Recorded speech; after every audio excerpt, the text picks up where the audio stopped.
Good evening. My name is Will. I'm a believer and follower of Jesus Christ. I struggle with pride, fear, codependency, greed, and a lot of other stuff, and I'm really happy Jesus is a lot bigger than all that stuff.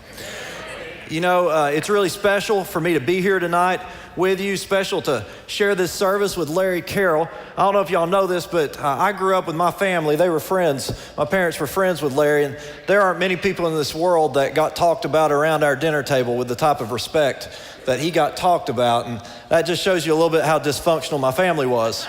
But it's real nice to share this with you, to share this with all the folks back home in Lebanon. So many of them are gathered there tonight, and so many of them are my heroes because I've seen the courage that they've had to let God work miracles in their lives. And tonight they're being led in worship by a guy named Steve Breeding, who a couple years back was an occasional church attender and now is pretty much an unpaid recovery pastor. And it's just incredible to be a part of this ministry together. I want to say hi to everybody at all the other locations around, and whether you're up in Bristol or over in Maryville or in Powell, if you're down in Ringgold. Did I leave anybody out? Okay, wherever you are, I want you to know we were there first. I just want to say we're there first in Lebanon. And they're probably at those locations right now saying, that's right, we got a list of your mistakes. And we appreciate that. But it's really great to be here with you tonight. We're starting a new series. It's called 4-Letter Words. And I wondered, when they called me and said, hey, we want you to speak on 4-letter words, the first thing that came to my mind was, why'd they ask me for that? Did they hear what I was saying under my breath on that last conference call? I thought I'd hit mute while Mark was talking. I was very respectful while Vicky was talking. But then they said, the 4-letter word we're dealing with tonight is self. And we need somebody who struggled with an unrealistic view of self. Well, right here, I can talk about that. So tonight we're going to jump in. We're going to look at self. We're going to look at how our identity, how we form who we are in our minds happens in our lives, and what happens when we get that right, and what happens when we get that wrong, sometimes dead wrong. And there's maybe no bigger topic that we all deal with. Whatever it is that we struggle with, we all deal with this issue. So let's look a little bit. How does this first start happening? We can go back and we can look. Our identity begins forming in our very earliest days. When you're just a little thing being held in your mother's arms, at that point, you don't have much identity other than your parents. That's kind of your identity. You're not even sure that there's somebody different than you. You just kind of know, I go with them. That's my person. That's who I am. I'm part of them. And then a little bit later, and some of you who are parents know this as the terrible twos, right? You begin to realize, I have desires of my own, and I like to get those met. And I need to figure out how I can modify my behavior in order to get those met. So you come to have this identity that kind of carries you through childhood, and you learn some things like, hey, I'm a boy, or I'm a girl, or I have brown hair, or I have black hair, and this is what I like. These are the things I like, and that's your identity for a while. And then you get to something that they like to call middle childhood. Now, middle childhood is around ages 9 to 11. And in middle childhood, you begin to realize, not only do I like certain things and not like other things, but at that point in your life, you realize, you know what? I'm good at certain things, and there are things that I'm not good at all. And, maybe I'm good at reading, but I'm not good at math. Maybe I'm really good at spelling, but I can't play ball very good, and I don't run very fast on the playground. And other people are a lot better than me at that. And so you begin to have this identity that's a performance-based identity, that I am what I do, and some things I do well, and some things I don't do well. And the goal coming out of those years, which end in middle school, is that you get to a point where you realize that you are not defined just by what you do. That you can look honestly at the gifts you have and where you struggle, but you realize you're not dependent upon that for your entire identity. You're defined by something greater than that. And this is what a lady named Angela Oswalt has to say about that. She says, children need to recognize that their general acceptability to those they depend upon does not itself depend upon them being perfect people. That's what you've got to get to, that your general acceptability, your lovability does not depend only on what you do and upon you doing it perfect. But here's the thing, some of us never got there. Some of us never got there because we were scared that if we weren't perfect, we wouldn't be loved, because affection was given to us when we did right. So we thought, hey, that's how I'm lovable, is by doing right. Or others of us grew up in a home where no matter what we did, it was never good enough. So we just figured we were never good enough, and that if we ever could do it perfectly, then we would be worthy of love. And others of us grew up in a home where we were loved, but people praised us when we did well, and we got addicted to that praise and people patting us on the back, and we just decided, it was less threatening to try and form our identity on getting people to praise us, and we ended up as codependents. And that's where a lot of us end up, with a distorted notion of ourself. When we get in that issue, sometimes like you're around adults and you think, those adults acted like middle schoolers. That's because they're struggling with this. When you're around adults and they act like middle schoolers, that's because they're struggling with this sense of who they are and how their identity is defined. And when we don't make that leap right there, all of a sudden adolescence hits and we become teenagers and we go through puberty and we get up there into young adulthood. And at that point, what's happening to our identity is the foundation's already been laid. By 11 years old, the foundation is laid, and then we're just building the house that's going to support us as adults. But if that foundation didn't get laid well, we don't have something solid to build on.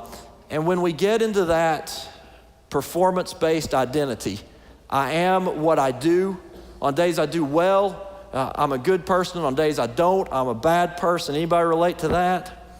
Well, then we get into something that's actually a 5-letter word. We get into a problem, pride. Maybe the biggest problem any of us have with pride. This is what the 12 and 12 says about pride. 12 and 12 says, pride is the basic breeder of most human difficulties. The chief block to true progress is this pride that I can do well enough to base my identity on what I do, that I'm better than those people, I'm more lovable than those people, I'm a better person than those people. That pride sinks into all of us real quick. And one of the great ways that I see pride at work, and you can do this with people of almost any generation. Almost every generation thinks the generations that come after them, they're just hopeless. They just don't have it all together. One of the things I like to do at my church, I'm 35 years old, and I like to go saddle up to an 80-year-old. I like to go, I just can't believe young people today. I mean, what are we going to do? Well, and they look at me, like I have a hat older than you. And it's not faded yet. But one of the areas where I'm convinced that my generation really is better than the generation after us is in what we think is funny. Like when we were growing up, comedy was really funny. I don't know what they have on now, but we really had good comedy. I was so upset the other day. I was talking to some of the youth in our church, and I was like, what do y'all think of those old Chris Farley movies? And they're like, Chris who? Who's that guy? And I thought, man, we're going to have to do a special class on this. This is a problem. Well, when I was growing up, one of the funniest people on TV was a little church lady. And I think we've got a picture of her there, right? Now, if you don't know who this lady is, you need to YouTube her. YouTube church lady Dana Carvey. And do you remember her phrase? Well, isn't that special? if she could make you feel about this high real quick, which for most people isn't what they need to feel like, but for some of us with pride, sometimes that's what we need to hear. Well, don't you think you are special? Don't you think you are special? And here's what I want to say to you tonight. You are not special. You are not special. You're something much better than that. But you are not special. And what we want to do tonight is learn and discover together, what is it when we get past pride that makes us think we're special, that makes us think we're the exception to every rule. When we can get past that, what's on the other side that's even better than being special? But to get there, we've got to dig into how pride gets to us. And right now, if you're thinking, man, I'm glad my friend came tonight, then we're glad you're here too. We're really glad you're here as well. The first kind of pride I want to talk to you tonight is what I call moral pride. And this is what moral pride tells you. Moral pride says, I'm a better person than you. I have problems, but they're not as bad as yours. I've done bad things, but not like you have. And so, I need discipline in my life, but not like you do.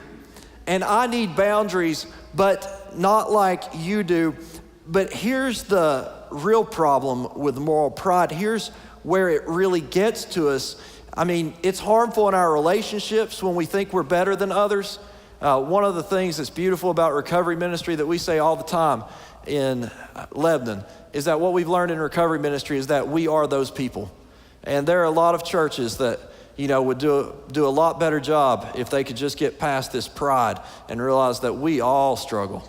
And we all have different symptoms, but a lot of the same problems deep down. So it hurts our relationships with others, but it hurts us in an interesting way, almost in a counterintuitive way. When we get caught up in moral pride of my problems aren't as bad as their problems, then it's real hard for us to ever accept forgiveness. Because here's what we say, there's no excuse for me. There's not a good excuse, but we say, I could never be forgiven. That person, there are all those reasons why that person might have done that, but I'm supposed to be better than them. And how could I ever be forgiven? There's no way. There's no excuse. There's no justification. There's nobody that could ever really, really forgive me for what I've done. We think we're special. We think we're special. We think we're the one person that the cross isn't powerful enough for.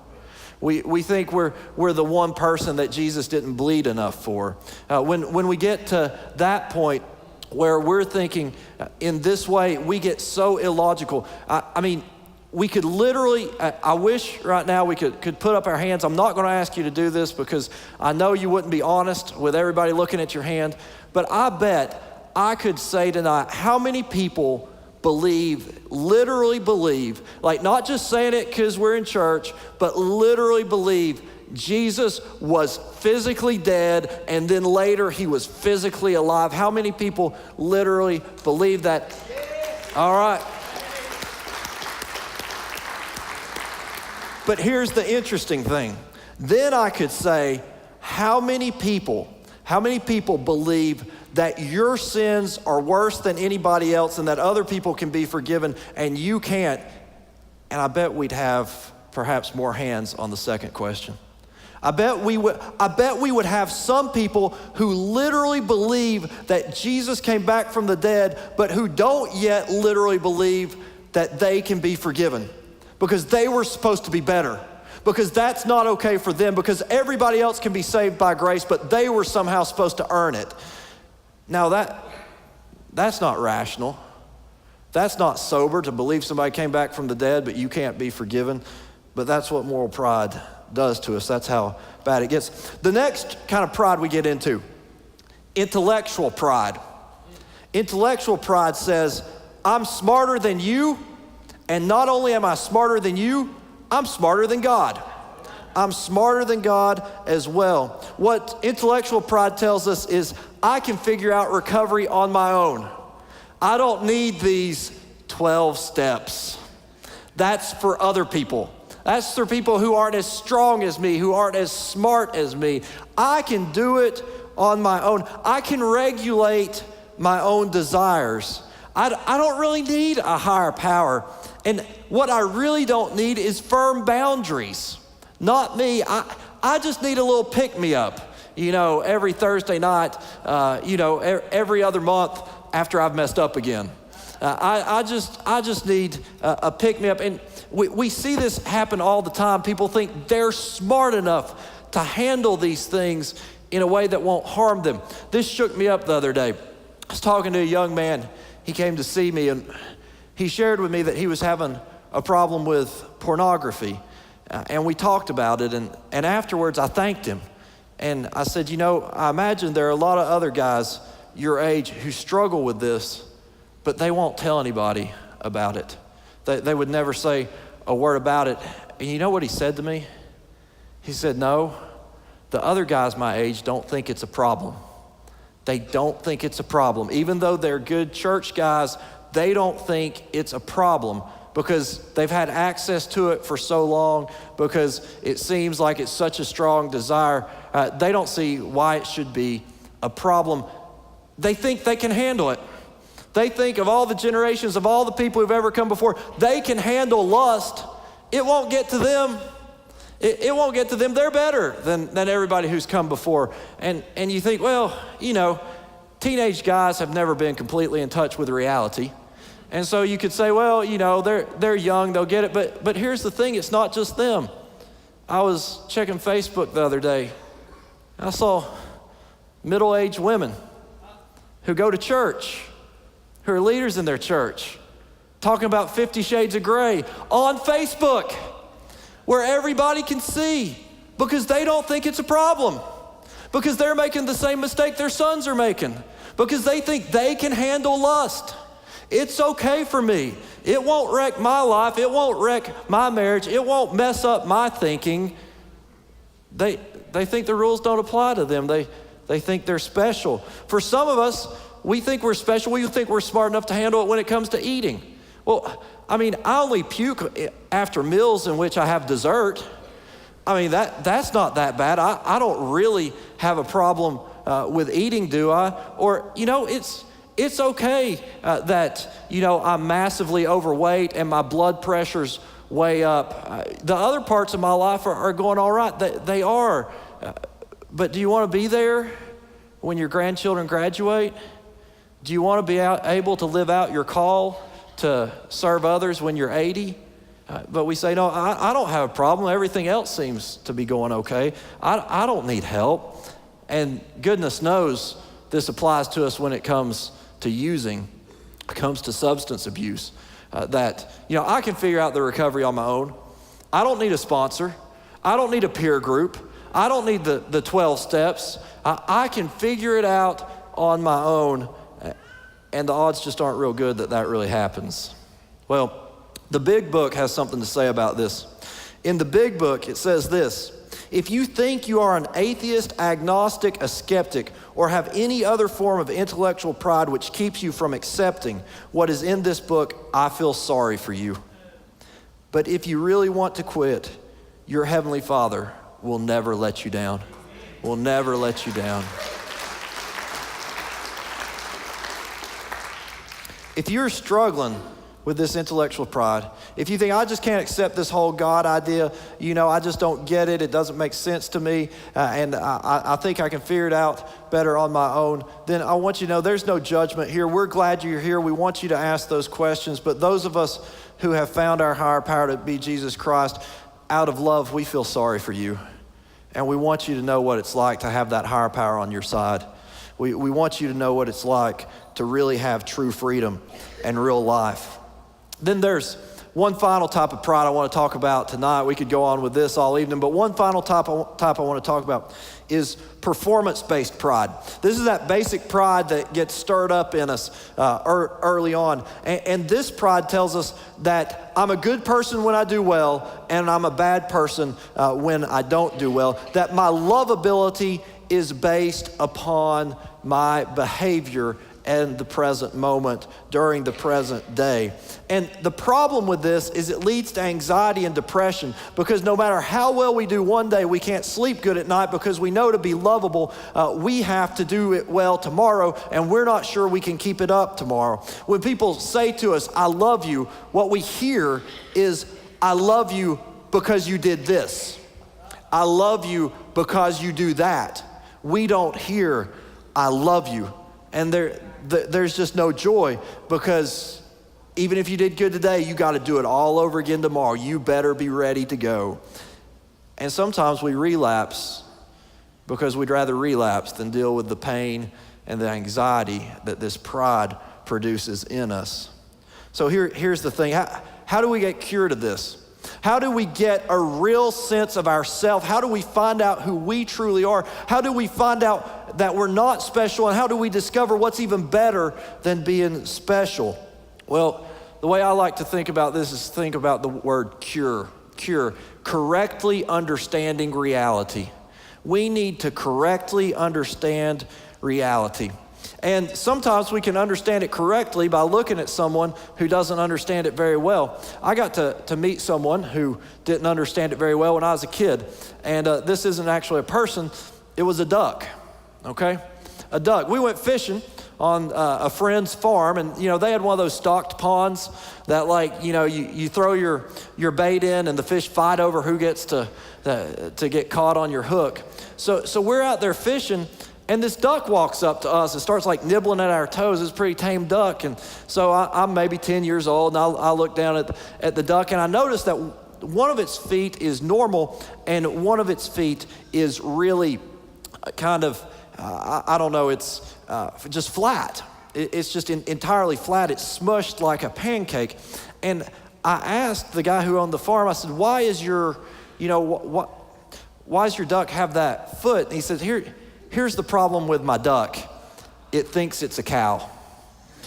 My duck is convinced it's a cow, and it hangs out with the cows, and it got stepped on by a cow.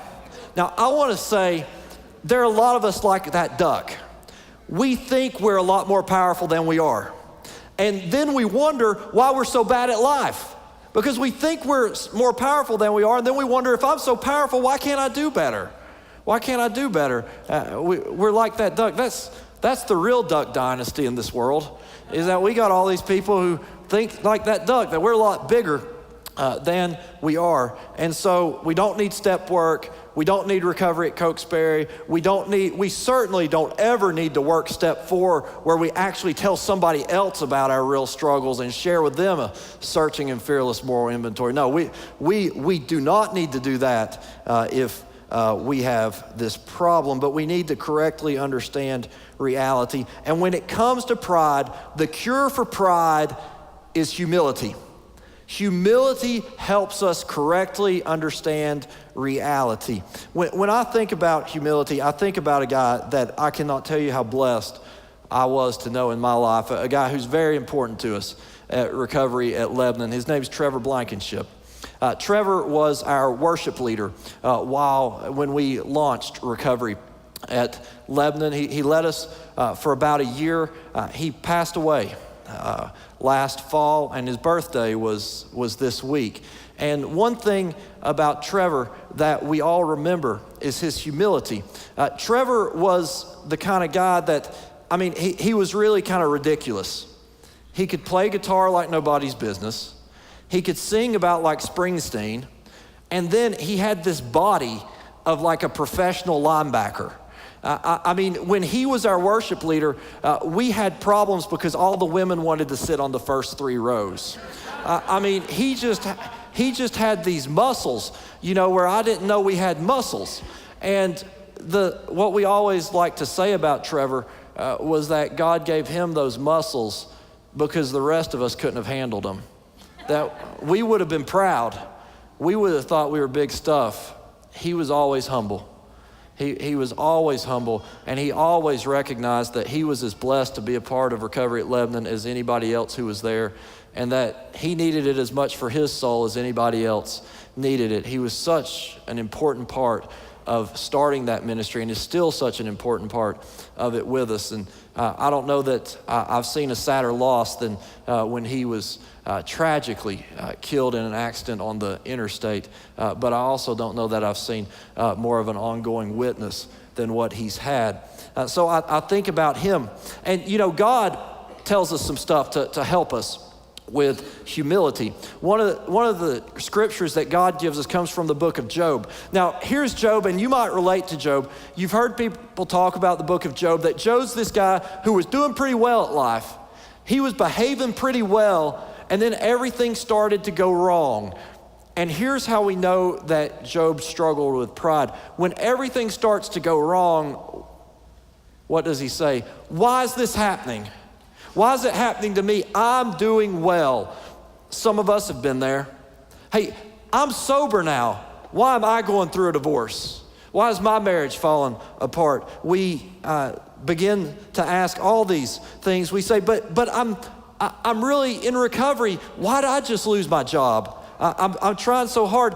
Hey, I've finally got my life together. Why am I having problems with my children? And then we say, well, this stuff must not work because I was trying hard to be good and things didn't work out just right. So I should just go back to the way it was before because everything isn't working out just right.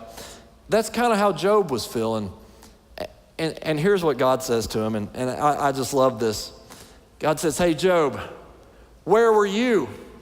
Where were you when I created the earth? Tell me, since you know so much. Who decided its size? Certainly you know that. Who came up with the blueprints and measurements? And have you ever told the morning, get up, and told dawn, get to work? Do you know the first thing about death? Do you know where light comes from? Have you ever traveled to where snow is made? Can you find your way to where lightning is launched? Was it through your know-how that the hawk learned to fly? Did you command the eagle's flight and teach her to build her nest on the cliff? Now, what do you have to say for yourself?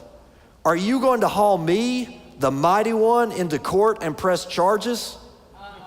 And Job says, now this is sober. I'm speechless, completely in awe. I'm ready to shut up and listen. I'm ready to, he got religion that night, didn't he? He got a little bit of it. And some of us have been there. And we struggle to see beyond ourselves and to see that there's a higher power so much greater than us. And I just want to share with you just a little bit how much greater that power is. I want to see if we can put up a slide. This is a picture of what we can kind of see of the universe. Now, pretty big place. Do you see the little red dot on there? That little red dot represents across it 1 billion light years. 1 billion light. Those little white dots, those aren't stars. Those aren't galaxies. Those are clusters of galaxies that themselves are hundreds of light years across. That little red space, 1 billion light years, billion with a B, 1,000 million light years. That's how big this place we live in is. And you know why God made it that big? Because he felt like it. Because he felt like it. Because he wanted us to look up and see how big he is, how powerful he is. And he wanted us to let him do the work. He wanted us to realize that this little 3 pounds of gray matter that we have in our heads, it's real important and it can do amazing things. But the most amazing thing it can do is help us recognize that we need someone other than ourselves running our life. And that there's nobody else who has enough gray matter in their head to run it either. But there is someone who can run it. And run it better than we ever could imagine. This is what Jesus said about this in Luke 17. He said, if you grasp and cling to life on your terms, you'll lose it. But if you let that life go, you'll get life on God's terms.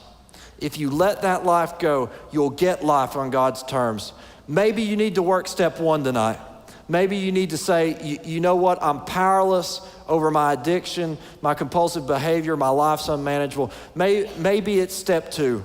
Maybe it's step two that came to believe that there really is a higher power, that we don't have billions of light years by chance. This universe isn't that way by chance. It's that way because God's that big.